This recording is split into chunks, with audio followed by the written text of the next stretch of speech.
Doctor Vaibhavi Patil आचार्य महामंडलेश्वर पदावर पट्टाभिषेक सोहळा नाशिक दिनांक 6 एप्रिल 2026 सोमवार रोजी नाशिक जिल्ह्यात नर नारी आणि किन्नर यांचा समावेश असलेल्या श्री शिवशक्ती आखाड्याची भव्य स्थापना करण्यात आली।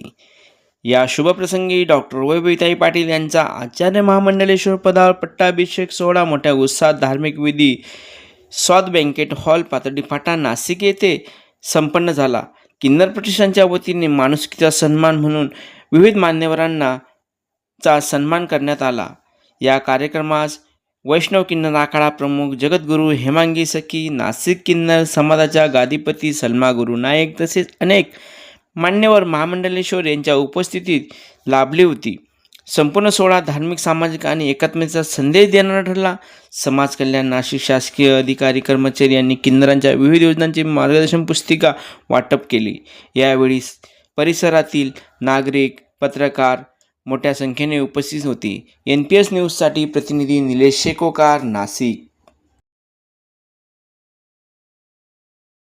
आज नाशिक जिल्ह्यामध्ये श्री शिवशक्ती आखाड्याची स्थापना झालेली आहे। शिवशक्ती आखाडा हा नर, नारी आणि किन्नर सर्वांचा समावेश असलेला एकमेव आखाडा आहे। आज या कार्यक्रमाच्या माध्यमातून मी डॉक्टर वैभवी पाटील माझी आचार्य महामंडलेश्वर पदाचा पट्टाभिषेक सोहळा संपन्न झालेला आहे।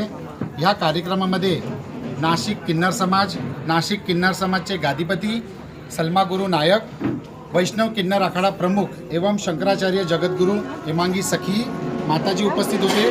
त्याचबरोबर आमचे माझे गुरुजन सारिकामाई, आमचे गुरुजन महामंडलेश्वर आंतरराष्ट्रीय किन्नर आखाडा आईसाहेब पूजामाई उपस्थित होते आणि व इतर माझे गुरुभाऊ, गुरुबंध आणि माझे सगळे मित्रपरिवार उपस्थित होते। याच कार्यक्रमामध्ये किन्नर प्रतिष्ठान महाराष्ट्र या संस्थेच्या वतीने माणुसकीचा सन्मान चिन्ह देऊन समाजात कार्यरत असणारे समाजरत्न त्यांचा पुरस्कार देखील करण्यात आला। तुमचा एक अभिषेक झाला, त्याच्याबद्दल काय तुम्हाला वरती पोस्टिंग भेटली? अभिषेक कशाबद्दल? हा अभिषेक पट्टाभिषेक सोहळा म्हणजे एक धार्मिक परंपरानुसार एक आखाड्यामध्ये पदाधिकाऱ्यांचा सन्मान सोहळा संपन्न होतो। त्याच पद्धतीने एक वरिष्ठ म्हणून, आखाडा प्रमुख म्हणून आचार्य महामंडलेश्वर पदी माझा पट्टाभिषेक सोहळा संपन्न झालेला आहे। धन्यवाद।